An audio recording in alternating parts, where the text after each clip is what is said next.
Good morning everyone and welcome back to the vlog. In today's episode, we are going to be reviewing one of the best-selling subcompact SUVs on the market today. Not only is it a looker, but it's also got some power to match. We are going to be reviewing the MG ZST. Now MG did lend us this car, so full disclosure on that, but we will give you an honest opinion on this car and obviously our take on it. Now, granted, I am 5'11", my child Iggy is 6'3", and Joey is 5'8". We're all gonna jump in this car and show you that this car can handle all of us, which were actually more than average Filipino heights. Check out this huge boot. Now this is I guess a standard style suitcase. Lots of space. Doesn't have an auto trunk, so it's a manual trunk system, but we do love how you can open it using the MG handle. Nice LED tail lights, ZST badging. This comes in a blue. Today we're headed to La Vista Equestrian Park. We made a special request so that we can go ride some horses. This has to be one of the coolest features. Check out the panoramic roof. It is one of the biggest panoramic roofs that I've seen in the subcompact market. What do you think? It's good. It reminds me of like a Tesla panoramic roof. Yeah, which you don't see often. And for those who, I guess, feel claustrophobic, this is perfect because it makes a small car feel bigger. And later we'll open the skylight panoramic roof. Also, the whole front half does open, so it's pretty cool.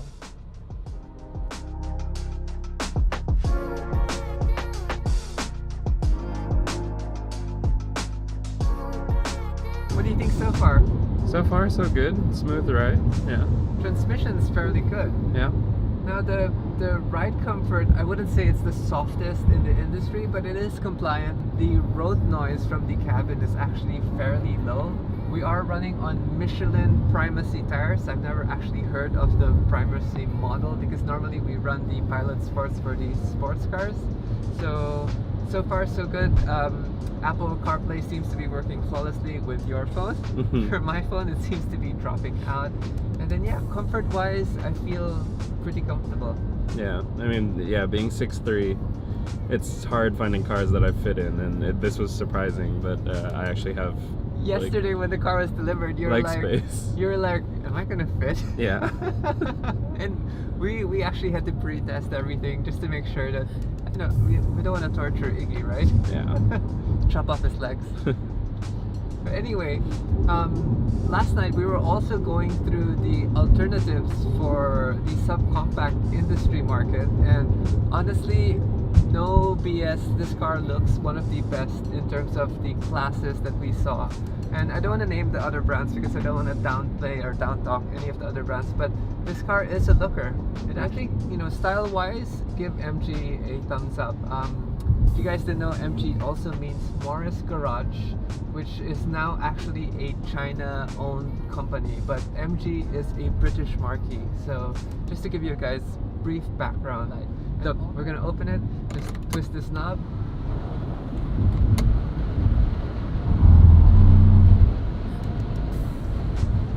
And then you can twist it extra. I don't know why it didn't even make it open all the way, but look at that. So cool. Super. Because even the Fortuners don't have this. No. Right? Yeah.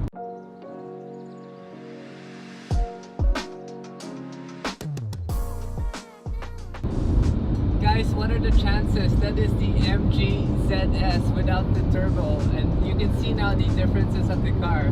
This doesn't have the LED taillights, it doesn't have the fake exhaust tips on the bumper, and yeah, it is the white version. It also does not have the panoramic moonroof. No, it didn't look like it. Yeah, so funny. Using the sport shifter, downshifting.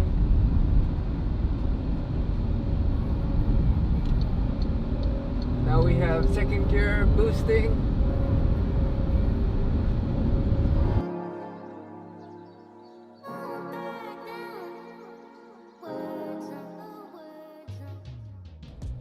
Hey guys, we just got to the venue and look at this beautiful gate and the trees. The trees at this place look amazing.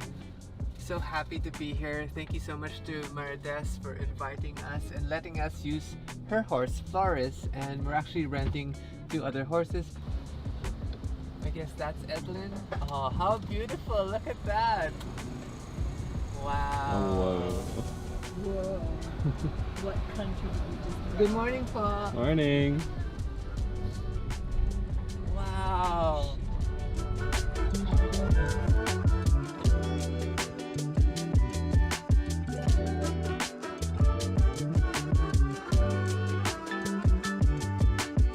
This venue is amazing. Thank you so much to Tess for inviting us. This place is owned by Miss Tony Leviste and she has an awesome collection of horses. It's so amazing. We met Edlin's husband also, who's the trainer.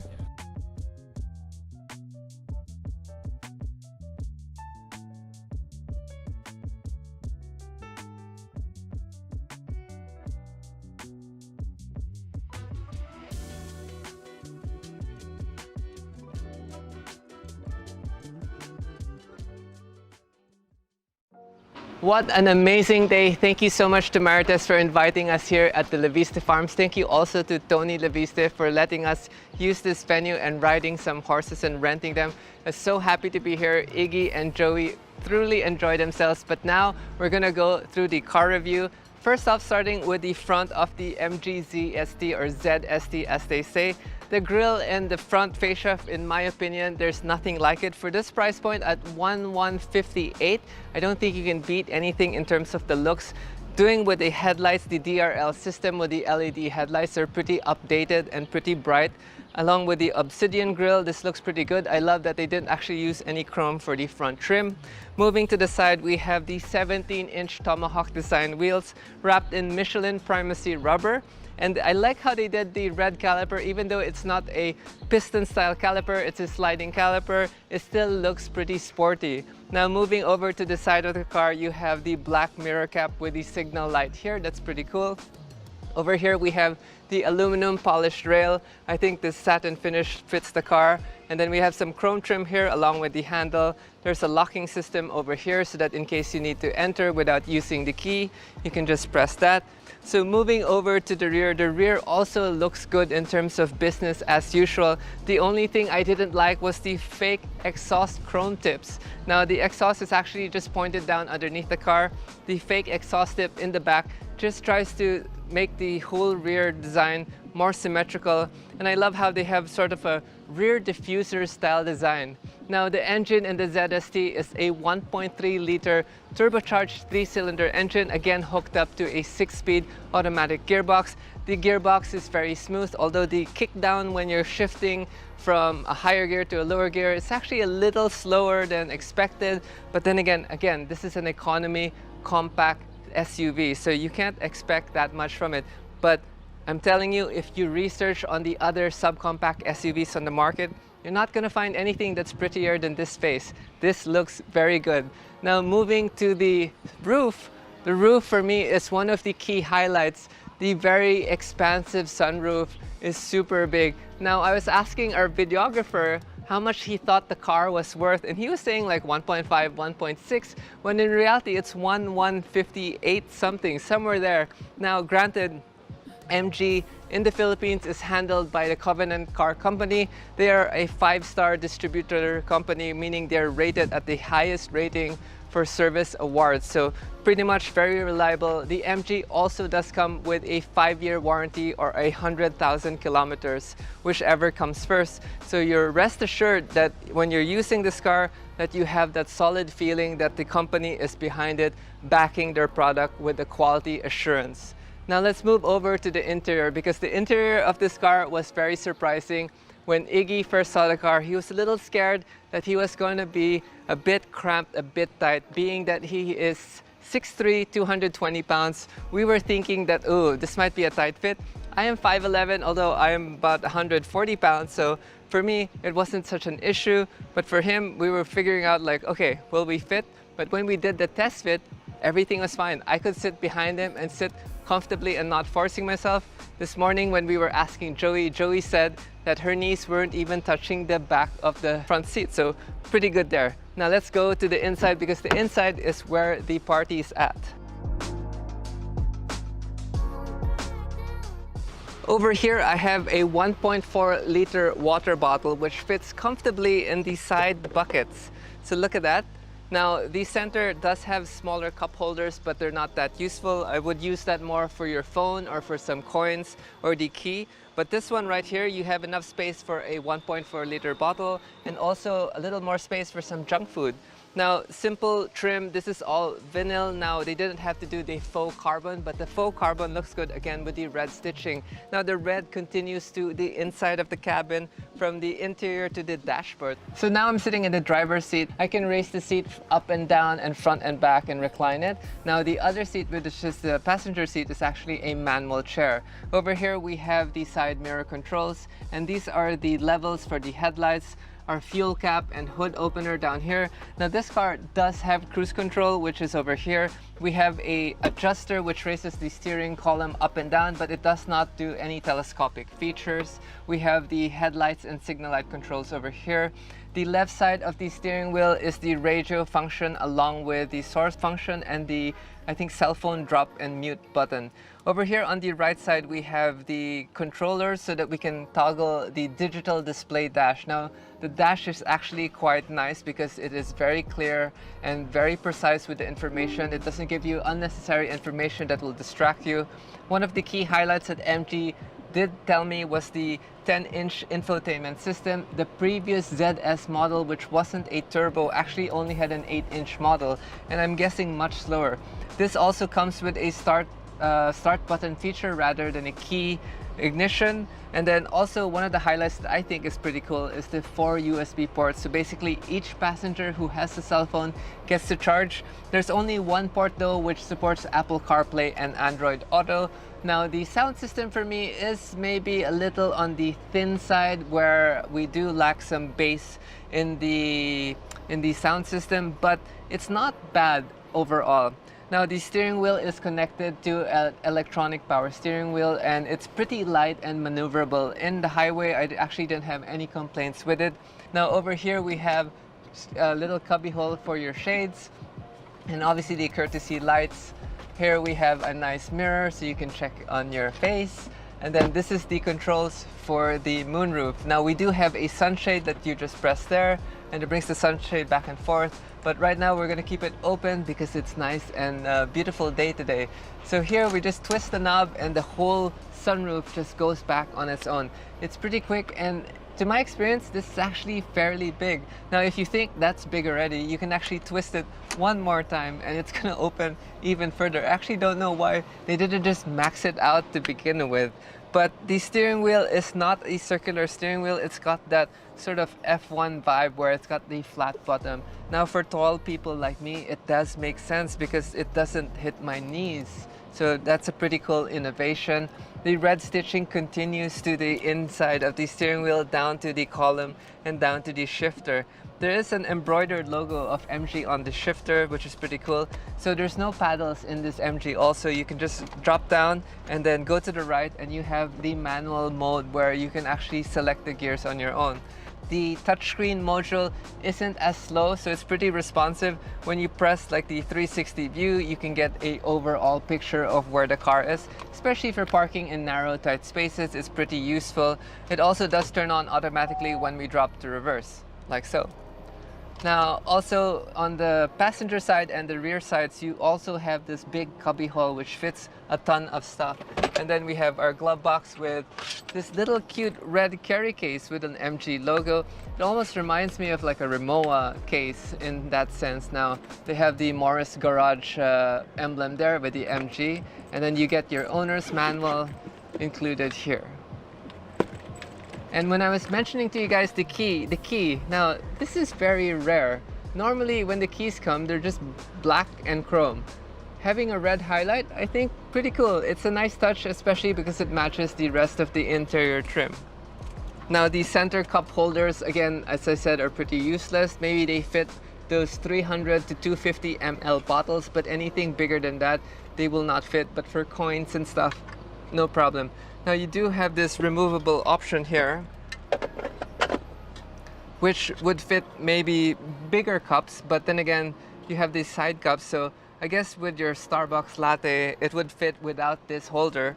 And then when you need this holder back, you can just put it back in, like so.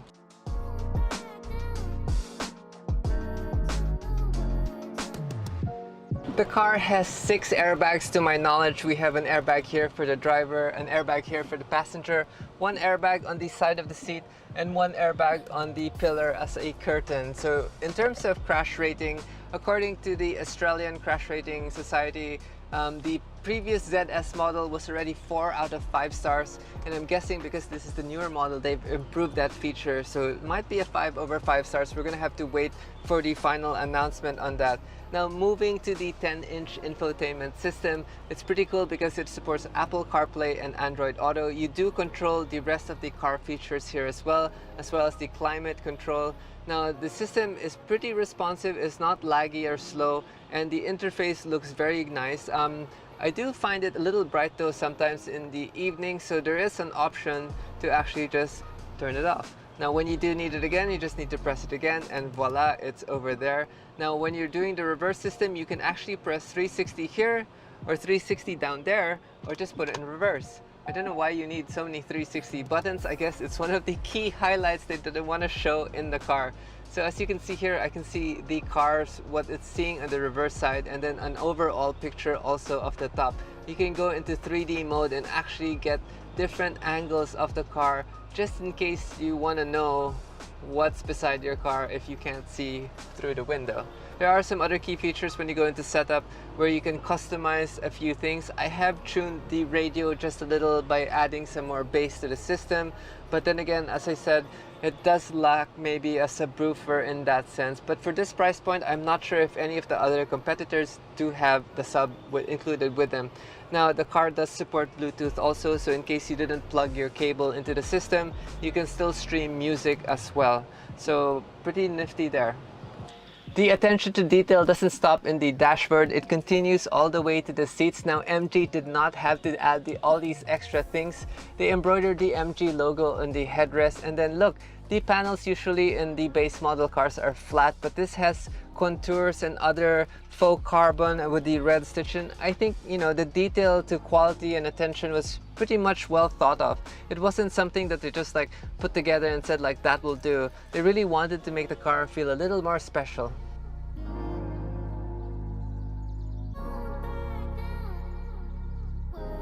I keep repeating that I am 5'11", and Iggy sat in the front seat and he is 6'3", and look, I have roughly an inch of space here. Now, being that it's a front-wheel drive system, if you did have a middle passenger, the tunnel in the middle is actually not that big.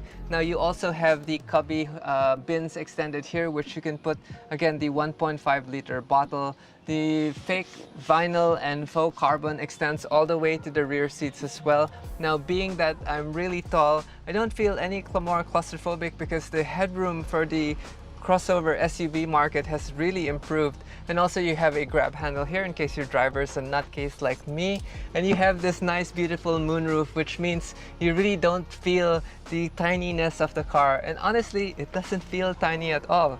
Now let's move over to the back, because in case you do need to haul a lot of stuff, you can fold the seats down and open the rear bed here, and then you can have a ton of space. Last of the last, the rear end of the car. Over here we have a little shark's fin antenna. Now we're going to move to the rear. This is actually a cool highlight where you actually just lift it and push, and then you can open the boot. Now the taillights actually do remind me of like a little Touareg. Right now we're going to show you how much space the rear cabin is. I'm going to remove this deck lid here and then pop this out. So now I'm just going to fold these seats down, and you can see how much more cabin space we have. Under here in the floorboard, we actually have a spare tire and a jack and other tools that you might need in case you have a flat.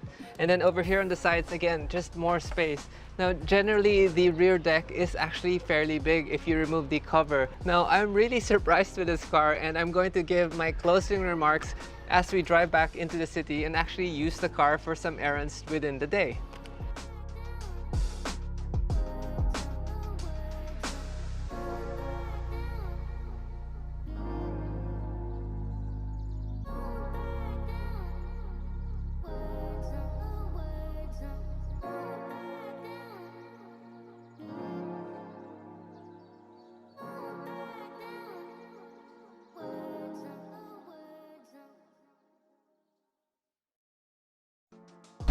Here's an interesting feature. We do have a hill hold feature.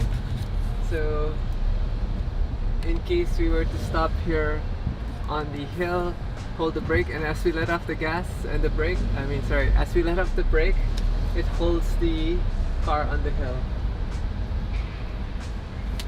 You can push the button to lock the car, and the mirrors fold in automatically, which is pretty cool. Super easy to park the car because it is a subcompact SUV. Everything about this car has actually amazed me, and I'm such a fan. It's actually been very enjoyable to have this car. Thank you so much to MG Philippines, the Covenant Car Company, and obviously my network partners who set this up for me. And I hope you guys enjoyed this in-depth review of the ZST, and then hoping MG can send me more cars to review in the future because this was fun.